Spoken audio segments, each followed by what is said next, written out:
Can you hear me? I can hear you now. Well, I Okay. can't hear you. So that's going to be a problem if I Oh, can't you can't. answer one question because I Hold can't on. hear you.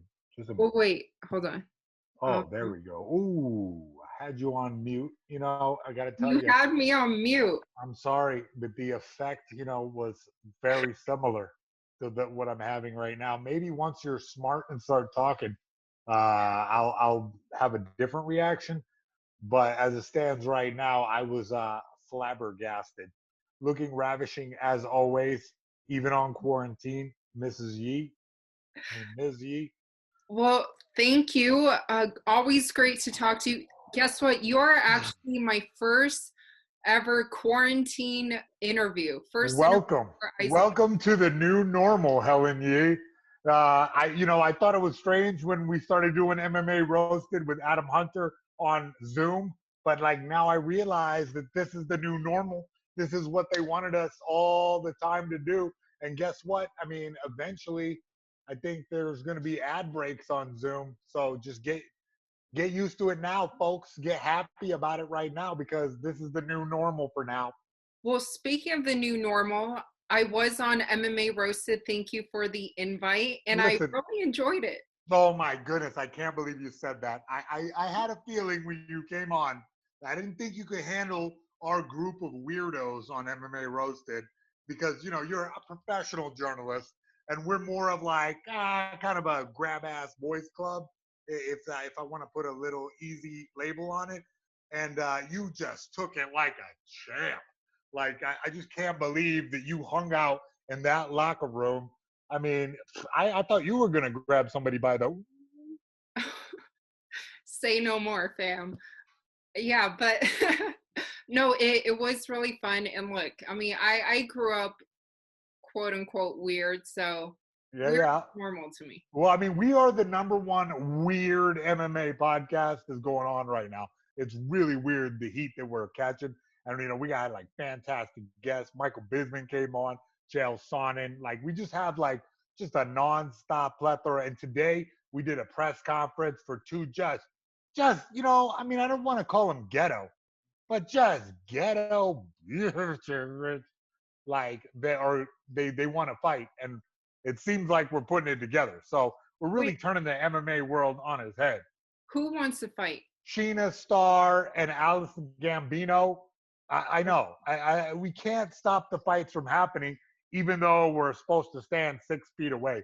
It's just the fights keep rolling. MMA is happening. Exactly. Well, speaking of that, it was announced, Dana White announced today, Tony Ferguson versus Justin Gaethje for the interim lightweight title, which Tony has won before. And I know back in September, you were very adamant on having Tony fight Khabib. And that was right before that fight got announced for the 5th time.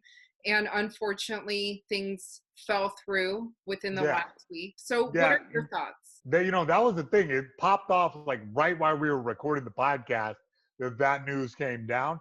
And look, man, I'm a fan like all y'all. Okay, I wanted it to happen. I wanted this fight to happen. We all wanted it to happen. But okay, let me just do this. Hats off to Dana White for figuring out something for us. Okay, if the fight happens, fantastic. But the way things are going, as far as quarantine and people being locked up, I'm just crossing my fingers for this one to happen. Gaethje is a fantastic guy. I feel like if they're gonna have interim belt, those are the two guys to do it, right? Yeah. Khabib is over there, stuck in Russia. He went out there for God knows what reason, but now he's trapped, and we don't have a fight. So Dana White, good job. I feel like putting together something for us, something for both those guys to get paid, and hopefully a healthy paycheck, and something to keep us satiated in the meantime.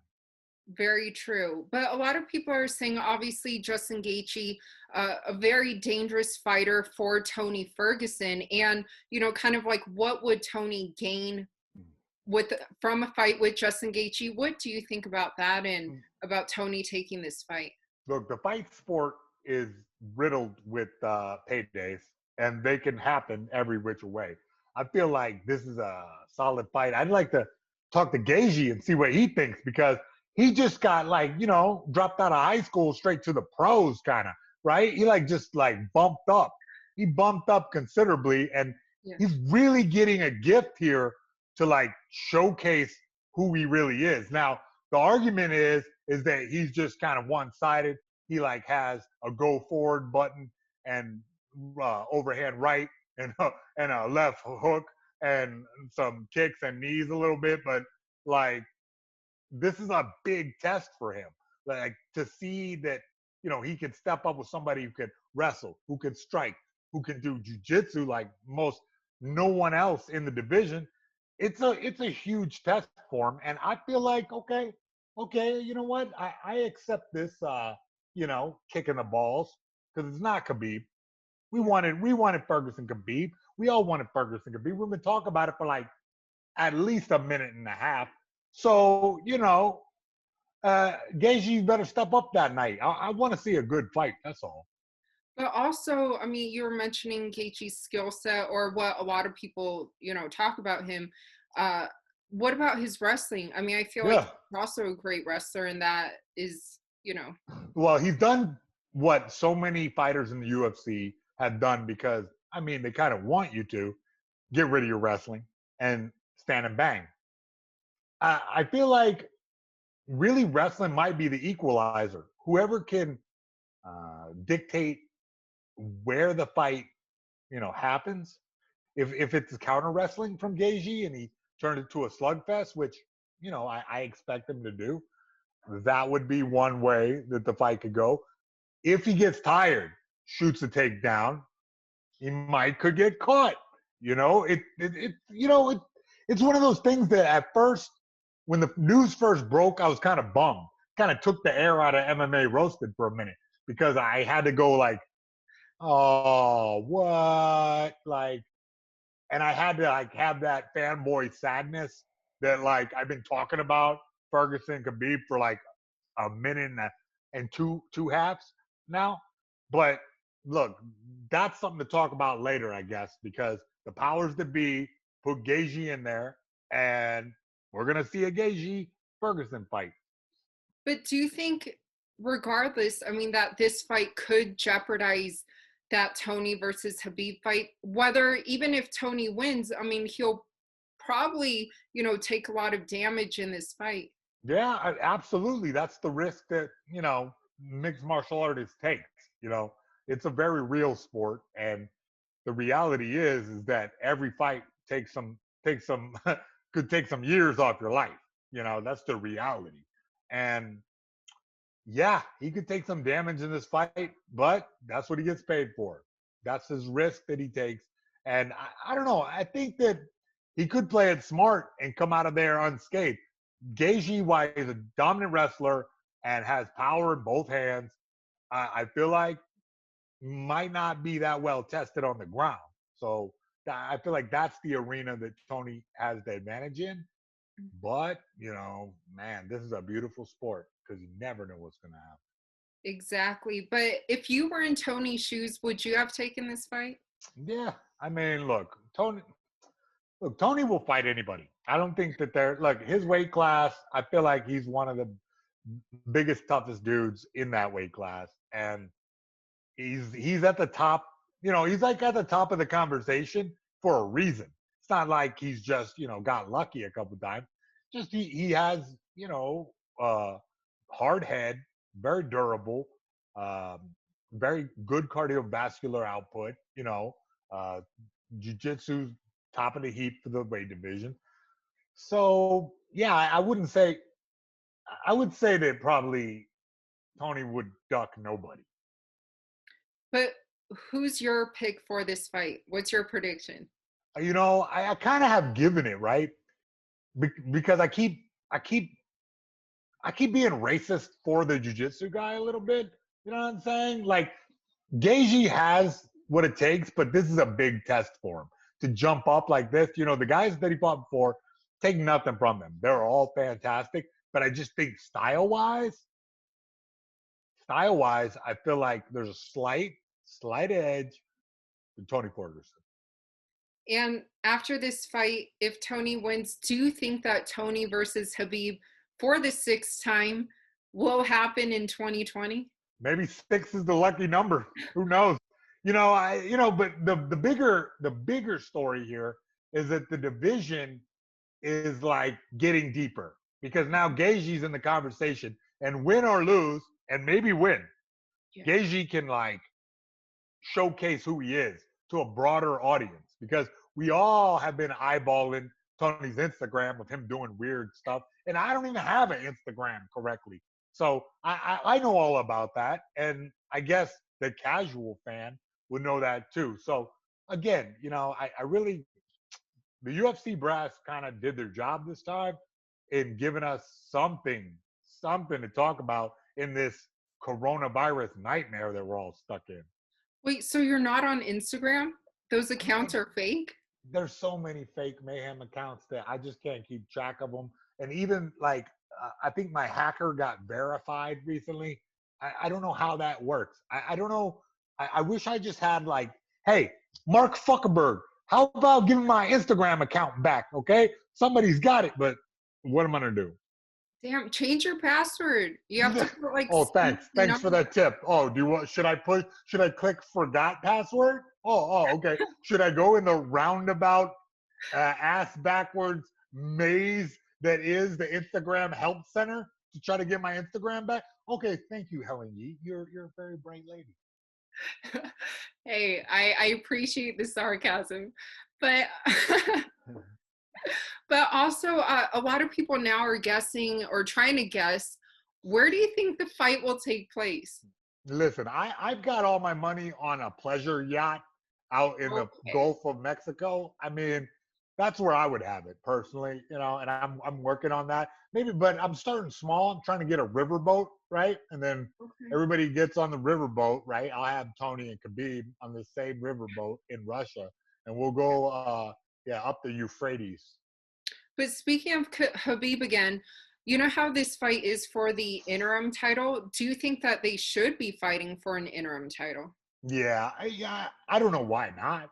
I don't understand why not, because Khabib made a mistake.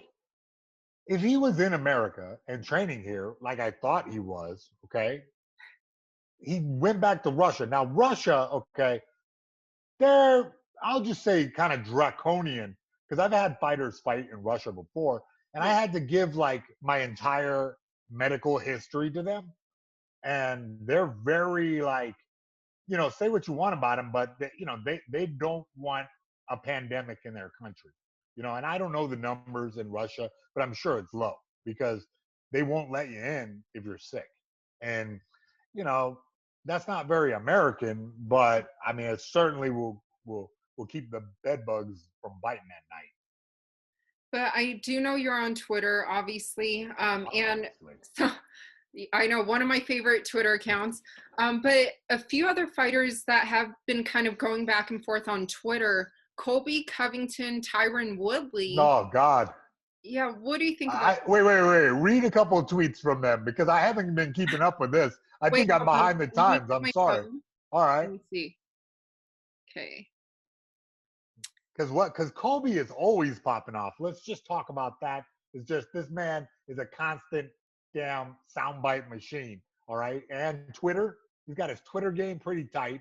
And Tyron, the rapper, bro, this guy, he spits hot fire. He just gets, you know what I mean? I feel like it's the perfect kind of mix.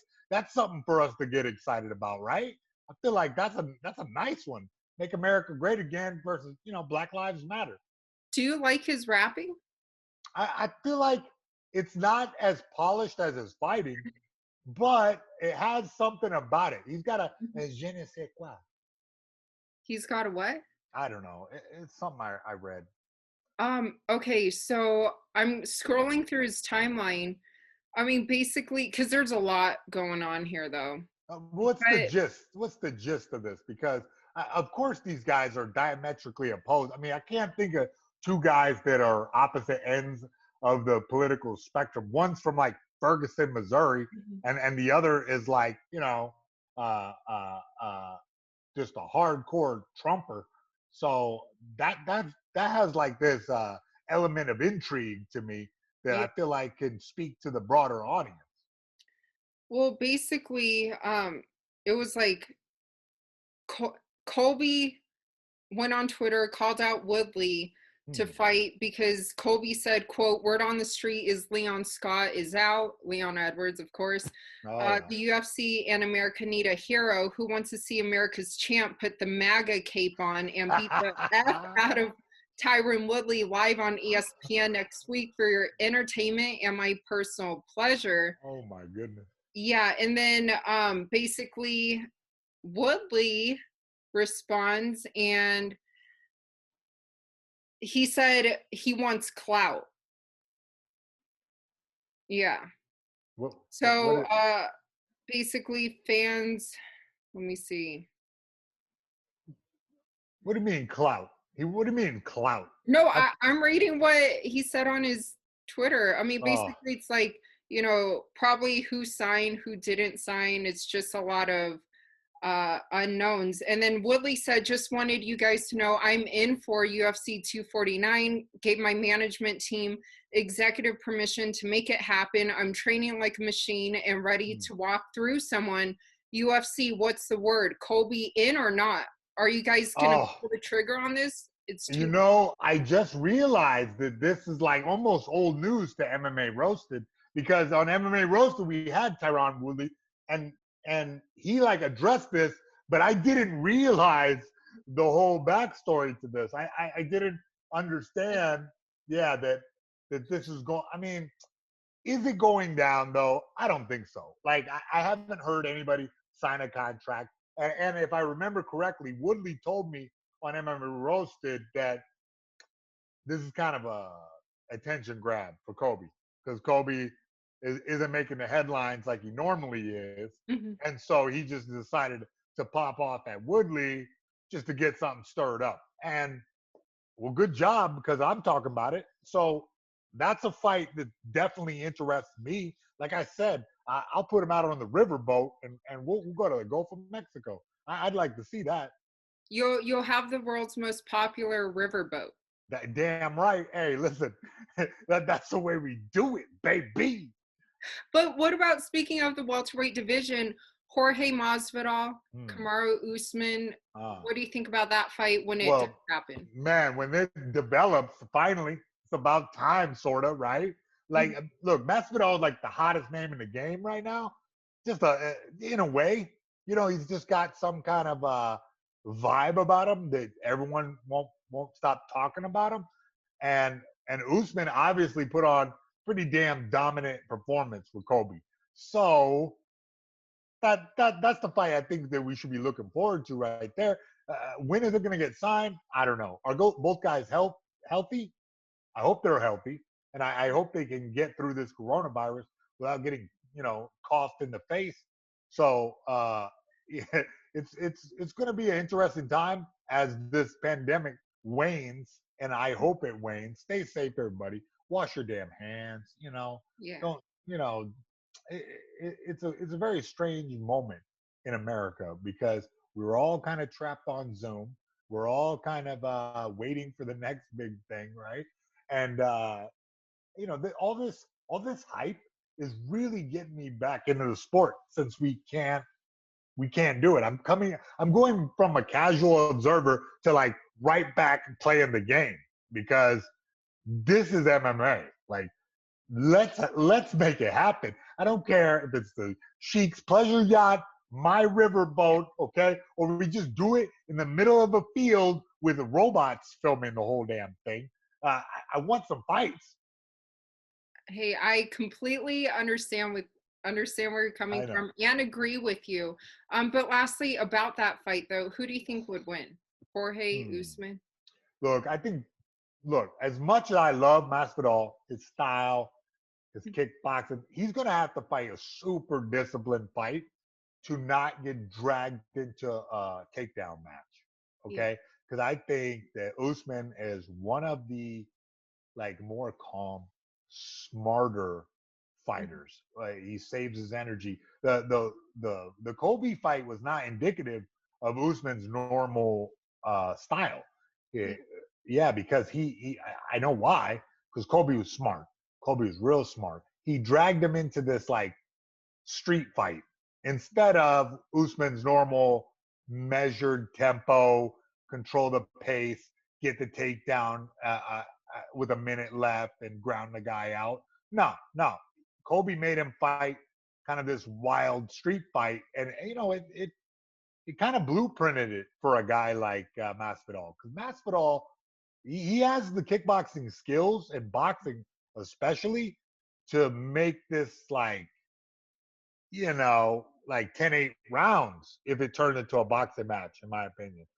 But the smart money is on Usman cleverly using his guard, cleverly using the takedown, cleverly using the clinch, and fighting this very disciplined fight that he got from years of wrestling.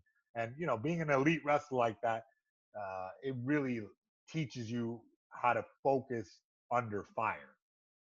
Yeah, so speaking of focus, and it sounds like you've been very busy during this quarantine doing MMA Roasted. Like I said, great podcast. I had a great time on it. It was fun.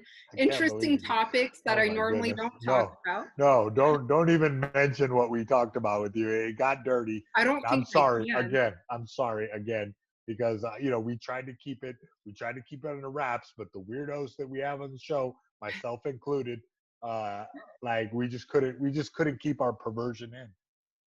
Oh, okay, interesting. Well, I enjoy weirdos, so right. It's all good. All but right, what cool. else have you been up to? I mean, have you been baking a lot? Have you been?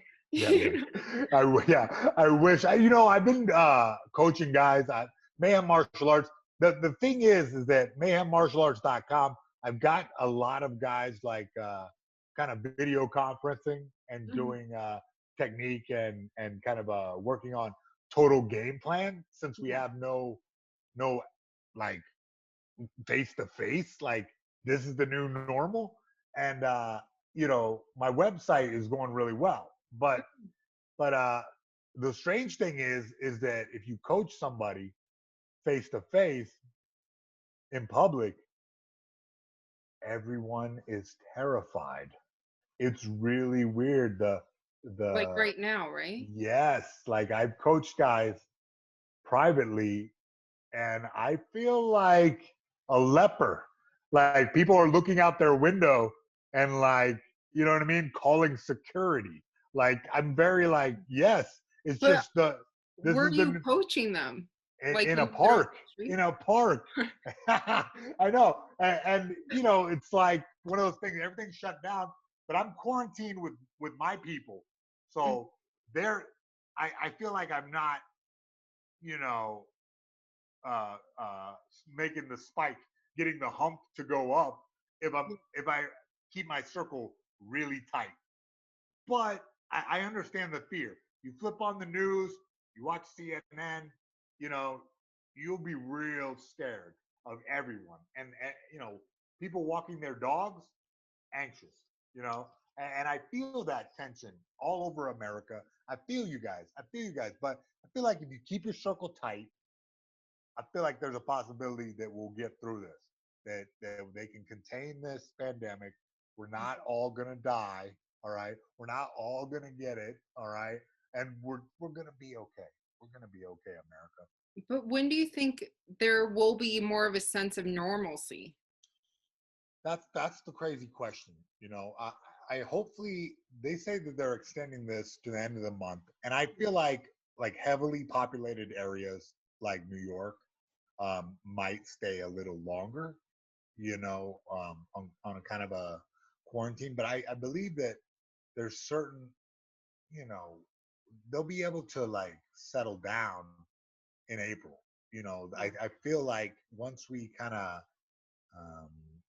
from the research I've done, is that if they can, catch it and get the testing procedures in place by April, and it sounds like that something's going to happen, and I got my fingers crossed, that once that we have like a quick test where, they can tell like who's been infected and who, how to cordon off the people who test positive, Yeah. cordon them off from the rest of us. I feel like, man, that will be huge strides in the right direction. But until then, I'm keeping the circle super tight. I'm coaching one person at a time, and hopefully I, don't come down with the cough. Yeah, wear a mask Okay. and You know gloves. what? Look. I've been coaching guys in a complete hazmat suit, so I don't know why people are acting so strange. You know what I mean? I'm That's coaching not weird dudes. at all. I'm like Bubble Boy over here. Nobody can, not one piece of germ can get in. And I appreciate your advice. Well, I'm glad I can try to help and bring some positivity. Well, what is that? Oh, Yeah. Well, this has been the recommended daily allowance for, I think Trump told me to do this. So that's what I'm doing. oh, okay. Yeah, it looks like it works very well. Yeah, keep safe, keep clean. But lastly, also, meanwhile, we're all kind of, quarantined at home. What would you like to tell all of your fans? Nah, At the look, park, you could still go don't to meet the me at the park, 6 feet okay? away. Don't meet me at the park. It's illegal. Apparently, it's illegal these days. So, look, I'll see you guys on the website and, Twitter, Instagram. Maybe I'll get my Instagram back one Yeah, day. get it back. Email them. Tell them Oh, what. yeah, email them. Okay, yeah. I'll try. I've tried. You think I haven't tried? I've tried.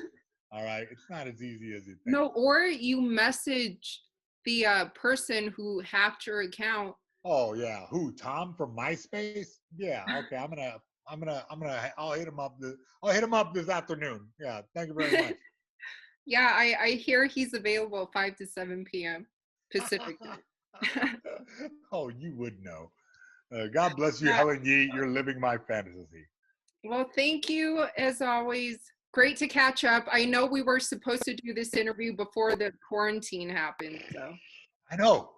It's weird. No, this is not the interview that we would have done before the quarantine happened. Okay, you would have been in my studio. We would have had a fucking nice time, and instead we're zooming.